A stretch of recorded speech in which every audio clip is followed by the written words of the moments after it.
All right, everybody. We've got the reigning IFMAR 10-scale two-wheel drive world champion, Spencer Rivkin, on the phone. What's going on, dude? Not much. Just getting my stuff packed up to go to California tomorrow morning for the stick cross race at the Proline track. Did you see that it looks like there's going to be like a gate start or something like that? What again? Like a motocross start, it looks like a starting grid, like almost like a gate, like a motocross race. Oh, I did not know that. That would be pretty sick, actually. I'm pretty sure that's what Ty told me. I just talked to him here just a little bit ago. So, all right, dude. So you just got back. So you're getting ready to head out to stick cross. You just got back from Japan where you cleaned up in two-wheel. Dude, what's it like? You're a 16-year-old world champion. How are you feeling about that? Honestly, I really don't really feel any different other than I guess I won the worlds. But yeah, I'm just, I feel like the same person. I don't feel like I'm any different than anybody else. I still kind of want to continue the success on the dirt.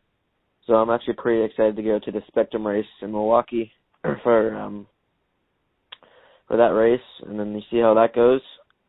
Just try to keep the momentum going, I guess, and see where that puts me. Spence, obviously everybody that'll probably end up hearing this, very few of these people will probably actually get to spend any time and actually meet you and stuff like that. But, dude, you accomplished something at 16 years old. Becoming a world champion at 16 years old is just, there are so many guys that have literally, they've worked their, not, like someone like Mayfield. I have nothing but respect for Mayfield, and I know that Mayfield really kind of brought you up. He's kind of mentored you. Am I right? Yeah, yep. There are so many guys out there that are so super duper talented and have never won world titles, and you were fortunate enough to win one. Was this your first 10-scale worlds? Yeah, it's my first ever IFMAR World Championships I ever been to. So you show up at your first 10-scale worlds and you win the most prestigious class in the world. Dude, that's ridiculous. Yeah, it kind of all started off for the Chico Worlds where, I didn't get to go to that one. I just didn't really get signed up in time, or even it was just kind of too late. And I don't know, it was just kind of a weird feeling even though I didn't go, and I just kept on practicing and try to get better, and I knew that when the next Worlds come in 2 years, I would just be really prepared for whatever I would need to race on. So I guess it kind of worked out where to get the opportunity to go to Japan, just to make it worthwhile going. Did Cody Newmandahl tell you about the text message I sent him or no? No, he did not. So ask him about it when you talk to him. I'll send you a screenshot later. But I just had this feeling after I saw your car in practice, I was like, I just had this gut feeling. I was like, I think you're gonna win this. And so ask him if he can't find it, I'll send you the screenshot. But I sent him a screenshot and I said, look, this is Spencer's time before you ever won, and then you won. And it's just funny because sometimes you just see somebody on the track and they're just getting it done, and it's just I just had my gut instinct told me you were going to win. You were driving good, you qualified so well, and obviously you got it done. But your car. Obviously, I'm going to ask you a little bit more about the car, and you obviously tell us whatever you can tell us. But dude, how were you? You were getting through the 5-spice. That's what they nicknamed it on Live RC. I don't know what you guys were calling it. They were calling it the 5-spice. Those little strips. Dude, How in the hell you were getting through there light speed? There was no compare. Anybody else on the track, nobody went through there as fast as you did. And even some of the guys that were able to kind of double through the way that you were doing it, they couldn't do it the whole race. They'd end up rolling the car or doing something or messing it up. How were you getting through? Was it your car? Was it your timing? How'd the car get through there so fast? Well, it kind of all started off in practice. Basically my first practice run, I was actually before the top guys in open practice, because I guess they scored off previous worlds, and since I didn't go to since that was my first worlds, they kind of scored me kind of low. So I went out there for my first practice run, and I was basically single all the way through, and I was like, oh, that's kind of hurting. And then I kind of watched Neil Craig. He was like one of the first ones that was actually getting by there pretty fast. Mhm. Which he did single, double, single, and then he did that the whole time. And then my next practice run, I was just like, okay, that's probably the best way to do it, but I'm just gonna punch it and see where that puts me. So I punched it and I doubled. I was like, and then I got kind of like, I was like, okay, I'm gonna double and then single all the way through. So I was like, man, I want to try a double, and so I did double, single out. And I was like, to me, this is like pretty easy. So then that's what I just started doing the whole time, and that was round 2 or round 2 or 3 when I started to do the double. So I mean, I had round 4, 5, 6, and then 2 controlled practice runs to get practice of that double line. So I mean, I had 5 or 6 practice runs just doing the double. So I mean, once it came to qualifying, I was pretty dialed doing it. But your car, when it was going through there, it was just like, your car, honestly, I was seriously wondering, I'm like, man, I wonder if he's running the same car as all these other associated guys. Because your car, it didn't look like everybody else's car. And maybe because you were driving through there so confidently, but you were just like popping over the first set, popping over the second set, rolling over the last one. And it was just like, it looks like your car was actually set up different than their cars. You know what I mean? Yeah, it was actually every run that, after Ryan and Cody and Neil, we all walked out to the track after the round was over, and we all talked about, what we can do to make our car better. And actually, most of us were on the same setup, like actually identical setups. But then, I mean, you can't get 2 cars to really drive the same. I mean, you can, but it just never really Yeah, they're never identical. Yeah. Yeah, they're never identical. So, but I think it was just more of being confident going through there. But I think the associated cars were by far the best jumping cars there. The Yakima car didn't really get there that good. The Kyosho car, it went through there. How much ride height were you running? I think I was running like 19, 20, somewhere around there. That's actually pretty high for an AstroTurf car, huh? Yeah, maybe. Yeah, it was somewhere in 1920. I think we did that because it jumped those things better. Sure. So what do you think of AstroTurf? I think it's pretty cool. I mean, like at the warm up, whenever when we all went to the warm up, I was like, everyone was like, oh, we're running on AstroTurf, and I was like the one in the team that I was actually like pretty excited to run on. I mean, I'm just, like you said, I'm only 16, so anything in RC cars involved, I'm happy to run it. So, dude, when we were up in Chico and you were dominating short course, you're like, I'll never forget. You looked at me and you're like, I just can't get enough of this RC stuff, dude. And I was like, I'm 35, man. I wish I was 16 again. I still have a blast, but to be a 16-year-old kid and be one of the fastest guys on the planet, I'm sure I can understand why you're having so much fun, dude. I really can. And I honestly, obviously I was watching the whole time. When I saw you win, I saw Mayfield run over and give you a great big bear hug. I couldn't have been happier for you, and I couldn't wait to see your dad's reaction. And he was, I have nothing but respect for your dad. He's never been anything but super nice to me, and I was just stoked for both of you guys, man.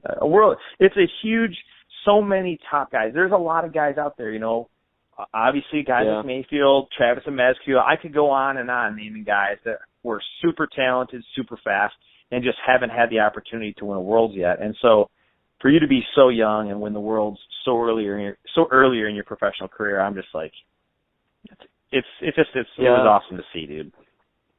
Yeah, I'm pretty fortunate how everything worked out. But yeah, I mean, like I said, the associated guys, came back after the warm up. I wasn't really too comfortable after the warm up. I didn't really do so well. Me and Jared were actually in the B main. That's kind of the funny part at the warm up. But after it all started at the Nationals, I kind of got heartbroken, a little emotional after the two-wheel drive race at the Nationals. I kind of took that motivation and practice on, at SRS on pretty high bite stuff. Nowhere even near high bite as AstroTurf. Sure. But I wanted to come in with a little bit of a chip, and I just wanted to see where it can put me, and now I know what it takes to win, and I'm looking forward for the future, whatever the future holds. Spencer, there's a lot of good drivers out there. Obviously, you know that I'm good friends with Ty and some of these other guys.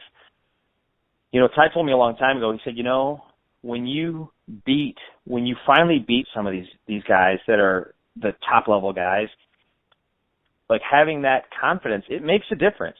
Like when you got a guy like Cavalieri breathing down your neck and he's 2 feet behind you, knowing that you've beat this guy in the past, it makes a difference. Do you agree with that? Do you feel like you have a little bit more confidence competing against the top guys in the world now? Yeah, for sure. Yeah, it's definitely a difference, and it's definitely a big difference. So the cars, obviously, can you talk? I mean, is Associated releasing these cars? Can you talk about the cars? I mean, obviously, I can talk a little bit about it. I mean, we saw. So there were some rumors, and I'm sure that it's just rumors, but I actually asked Cody about this a little while ago. Some guy was on Facebook trying to say that you guys had special springs and special this. Were there special springs for those cars? No. We actually ran, I'll tell you the spring, we actually ran yellow and orange on our cars from Associated. We sell them.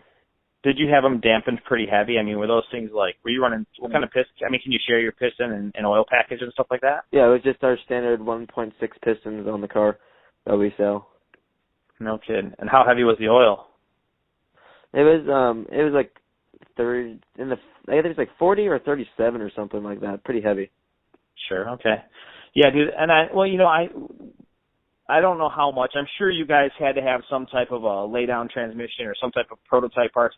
Whatever you guys had on the cars, they were not production parts, were they? No, they were not. Curtis and Cody had all that stuff arranged. Did they?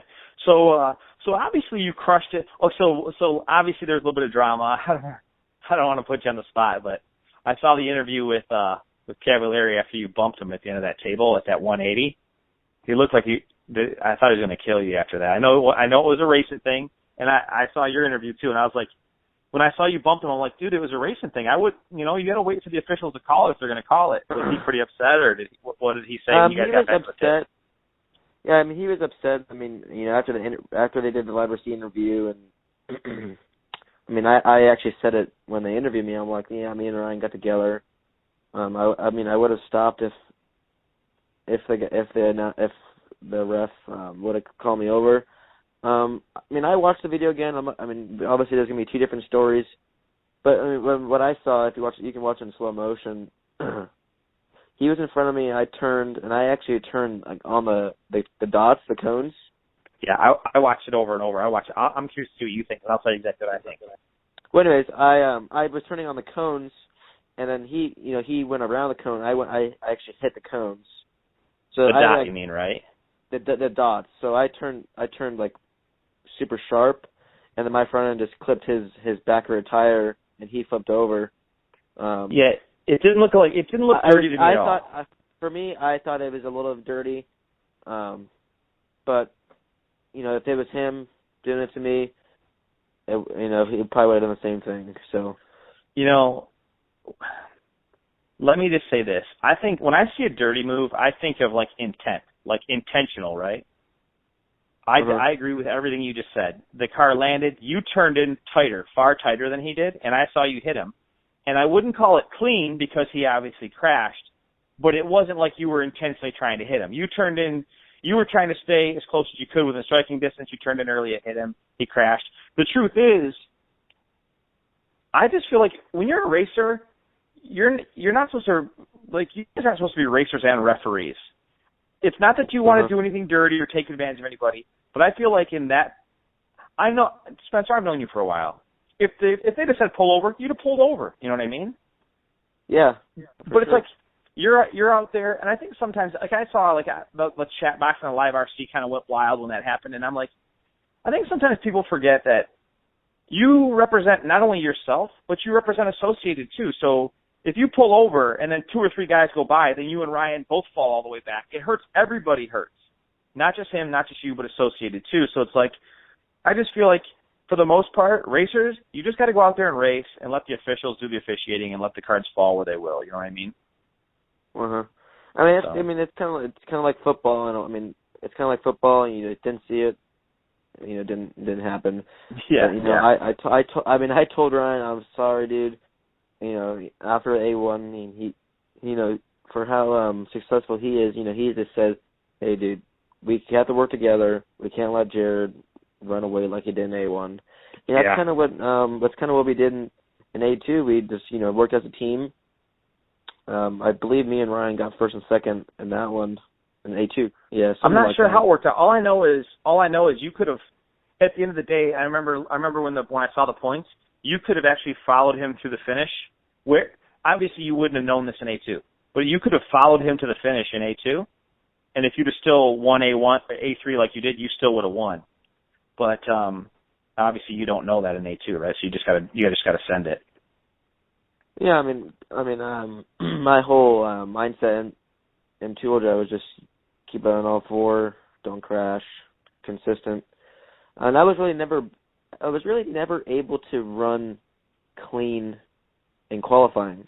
As much as it's kind of hard to say, even though I got good points, but there was always something involved in the qualifiers. The lap traffic was in front of me, I couldn't get around it.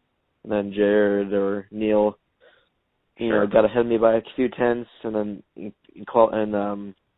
fifth qualifier, Nayato, was kind of following me kind of weird. I thought he was going to take me out, so I was like, I moved and I flipped over. So there was always kind of something I couldn't really show.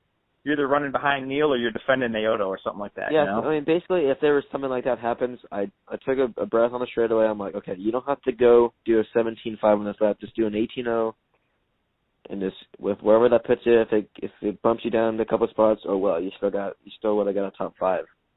So I didn't take any risk in qualifying, and starting third on the grid was a pretty good for me. Starting first, you have a lot of pressure or whatever. But yeah, after, like I said, you were talking about the incident with me and Ryan. Ryan talked to me and he said, "Dude, let's just work together. A1's over. It's not over yet." So sure. Well, so racing incidents happen. It is what it is. It's done and over with. They didn't call a lot. Honestly, if you look at if you look at in 4-wheel, like when Bruno jumped into the wrong lane, they said nothing. David Ronafalk jumped. He skipped the whole tabletop section and jumped back in line. It seemed like the officiating was just kind of like it was kind of like the Wild West. It just was what it was. There's a lot of people kind of jumping. Yeah, it kind of reminded me of like the Super Bowl this year of the Patriots and Seahawks. They wanted the guys to play football. So we're racing. Let's just race. We're allowed to bump a little bit. It's racing. So there's probably a lot of kids out here. I'm hoping that a lot of people, not as many people listen to these phone calls as watch a lot of the videos, but there's inevitably going to be a few hundred or a few thousand people that end up listening to this, and some of them are going to be kids, some of them are going to be grown men. If you had to share advice for not only for kids that are 10, 11, 12 years old, but for guys that are 20s and 30s, what advice do you have for kids that are hoping to become professionals, and what advice do you have for guys that are, like me, like 30 years old and just having a great time racing RC cars? Do you have any advice for these guys? Yeah, as in for the kids, I always like to, practice a lot and, get a timer and try to run 5 minutes without no mistakes. And then as for the older guys, basically what I see is that most of these guys just want to try a lot of stuff and tinker a little bit. I see if you keep it a little more simple and just focus on the driving part, I think it's a lot better off than just changing a lot or just drive your car and have a little bit of fun. You know what? I think that's great advice, dude. I actually couldn't agree with you more. I'm known for having cars. I shouldn't say I'm known for being lazy, but I'm known for once I get my cars that are I'm comfortable with them, they're easy to drive, and I can do 5 minutes, I don't want to chase it. I just want to do laps and have fun with my friends and stuff like that. Do you think that it's better to drive a car that's really fast and hard to drive, or do you think it's better to drive a car that's a little bit easier to drive and you can make 5 minutes with? I would have to say a car that's easier to drive and more comfortable to make 5 minutes, because you're not driving for just one lap. You're driving for 5 minutes. Yeah. You know, I remember one day, this was probably a couple of years ago, dude. This was when I pitted with Lance Ayers and Parker Ayers and all these guys at the last year of Outdoor Cactus. They had told me, I know you're friends with a lot of the locals over there and stuff, and I remember Lance was telling me that your dad was telling him, so this is like a second or third hand story, that you were kind of living the dream, you and Mayfield had kind of taken you under his wing and stuff like that.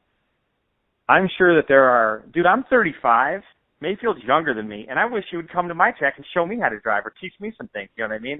I'm sure that everybody out there that looks up to any of these top pros would love to spend time with these guys, and you were fortunate enough for one of these guys to kind of take you in and share some things with you, teach you some things. What would you say, what are some of the things that Mayfield has taught you that you really think have taken you to the next level as a racer? I think the number one thing is, no matter what happens, you can't ever give up. And he just taught me how to win, basically, like I said, never giving up. Anything can happen. And, your car's never going to be perfect. And if it is, you have to take advantage of those moments. Sure. And you just got to stay focused. And, that's what, he keeps on telling me, stay focused, no mistakes, and never give up. Has he shared a lot of his... Oh, I'm sorry, go ahead. No, it was actually kind of funny. We were at the outdoor SRS before they moved, and he was watching me drive, like, from the bottom of the stand. He was, like, looking up at me, and he was like, why are you taking your thumb off the wheel when you're turning? And I'm like, I don't know. He's like, if I see you take your thumb off the wheel, I'm going to punch you so hard, it's going to be numb. So hard on your arm, it's going to be numb. So, like, okay, I was like, I better hold on to this thing. So I've never let go of my thumb. So now when you do the corners, your thumb's on the wheel? Is that what you're saying? Yeah, right. Oh, that's hilarious, dude.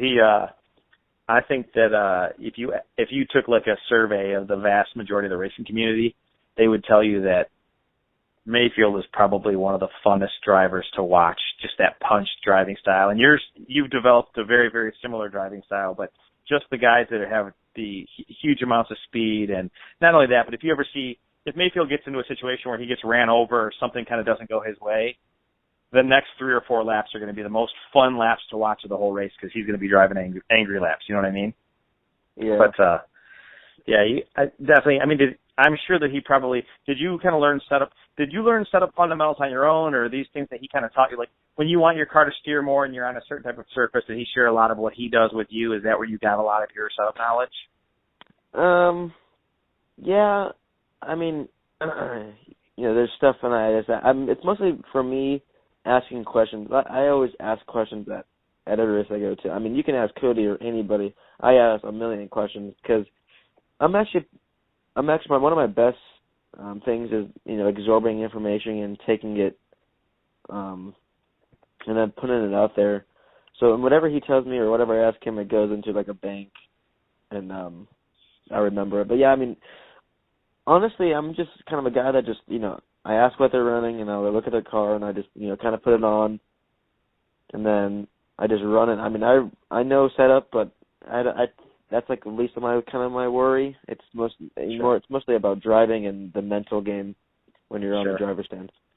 Spencer, I couldn't agree with you more, man. I've said that for so long, and so many people focus on the wrong areas. But you gotta be able to go up there and do 5 minutes clean. Doesn't matter how good your car is if you can't go up there and put it in a 5-minute run without making mistakes. And in the case of 8 scale, you look at like a world championship, you got to go up there and put 45 minutes in the hard way. You know what I mean? It's a long run to be not making mistakes and making your tires last and not destroying your car. So, oh man, well, I'm sure there's a lot of information. I guess before I cut you loose, can you talk? Did you guys run the new 4-wheel, or is there a new 4-wheel coming? I've heard rumors. Obviously, nobody knows. Is that anything you could talk about? Yeah, I can go into some information there. At the Worlds, we ran just the B4.3. Like I said, Cody and Curtis made some parts, to kind of it suits the AstroTurf. Yeah, they wanted to adapt the car to the different surface a little bit. Yeah, so basically, we're always going to work on something to make it better, and we are going to have a new 4 out. I don't know the dates for that, but yeah, I mean, like I said, every time we get back from our race, we always take the information and what we need to do to make the car better. And I think Tim's working on that project. Sure. Tim and Cody, and we'll see how it all works out.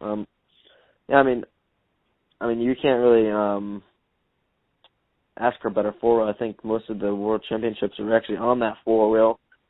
I mean, it's the B44.23. It's still winning races. It just won. Look, you know the deal. You know the deal with the reviews and stuff. I've always said from day one that car's performance is not in question. That car performs as good or better than any 4-wheel. It might not be perfect, but the bottom line is no 4-wheel has won as many races as your guys'. But, obviously the durability, and it was designed on an older drivetrain and stuff like that. So I knew I've always heard there was something in the works, but we didn't know too much when. If I had to say a date or a year, it's going to be out, I would say sometime next year. I'm looking forward to it, but I'm loving my B44.3. I don't know if you know this, actually Associated kind of updated their front arms. They're beefier and they last a little longer, and they come with that third hole. So if you are running that optional hole, you don't have to drill it. So the front arms are working really great on it, and I haven't broken an arm on it yet. So no, I did not know that. Interesting. I'm gonna have to look into that whole situation. I didn't know that they updated the front arms. They actually made a beefier on the inner hinge pin. Yep. So if you look at that, and then it comes with the third hole. So if you see an armor that comes with the third hole, that's the updated one. Sure. Yeah, so if you order something from Associated, it comes with it, or, if you go to Hobby Shop, they might not have it because they might have some old front arms. All right, so I got to bust your chops a little. I got to bust your chops a little bit since we're talking about 4-wheel. Dude, you won a world championship in 2-wheel. 4-wheel did not go your way. What happened? It kind of all started off in practice. My 4 was actually pretty good, actually, and I couldn't keep my front left wheel on. It kept on falling off. Your wheel nut kept falling off? Yeah, on the front left. So I Why? eventually... Okay, so let's just kind of go back a little bit. For some reason, for practice, I glued up 2 sets of tires, and I ran my first practice run, and the tire stays on. Then I run that same set of tires again because I wanted to break them in, or I just wanted to run the tires 2 times. Yeah. And then the tire came off. So when you read, I guess, on high bite stuff with the front gear diff, you press the brakes, it loosens the wheel nuts. But I ran that same set, and when you run the same set, the wheel has the nut already kind of engraved into the wheel. So it takes off some kind of the material. But I used that same wheel again, and it came off. So the wheel nut just wouldn't bite back into the wheel. Yeah, so I didn't really know that. I mean, I wasn't really paying attention in some kind of sense. So anyways, let's go start qualifying. I ran my seating tires, which you have to learn, they have to be controlled tires, and they have to be technical, which is the 2 seating rounds. So I glued up 2 sets again, and I did the same thing. I ran the tires I ran in practice on my first qualifier when it comes off. Was anybody else doing the same thing as you? I mean, was Cavalier running, or was he running all new tires every time he went out? I think he ran new tires every time he went out. I'm not 100% sure, but it was just looking back at it, I'm like, every time I used the same tire again or twice, it came off because it just you take material off the wheel. Yeah, and you use the good J Concepts wheel nuts, don't you? Oh yeah, I use the those things bite. Those things have the death grip, man. If you tighten those things down, a lot of times they're hard to get off. I can't even get them off my buggy, like in club racing. So anyways, I actually glued the wheel nut on, red Loctite, and it still fell off. I think I finished one qualifier and then I got like 12th for the round, which is that was my one run I finished in 4-wheel, which is the 5th qualifier. But by then it was kind of too late. I didn't really get a full run in, but I was on an 0405 pace on round 1, and that would have put me, I think sixth Sure. overall, 6th or 5th. And that's round 1. And everyone got faster as the race kind of went on. So, I mean, I think I would have made the main for sure if I would have finished the race. But Sure. I just couldn't kept Well, I going mean, on. you had pace. The car was fast. It's just like you just had some seriously bad luck, Yeah, I used it all in 2-wheel, I guess. You know what? Once you win a 2-wheel drive world championship, you didn't even have to participate in 4-wheel anyways. You know what I mean? Yeah, I know. I was looking forward to 4-wheel. I mean, I wasn't like expecting anything special in 4-wheel. I just wanted to go out there and do just kind of the same thing I did in 2-wheel. But it didn't really work out as 2-wheel. But I'm still happy for what happened. But I'm still Was your dad stoked or what? For 2-wheel? Yeah. Yeah, I mean, he was happy for me, and it was awesome to do it in front of my dad.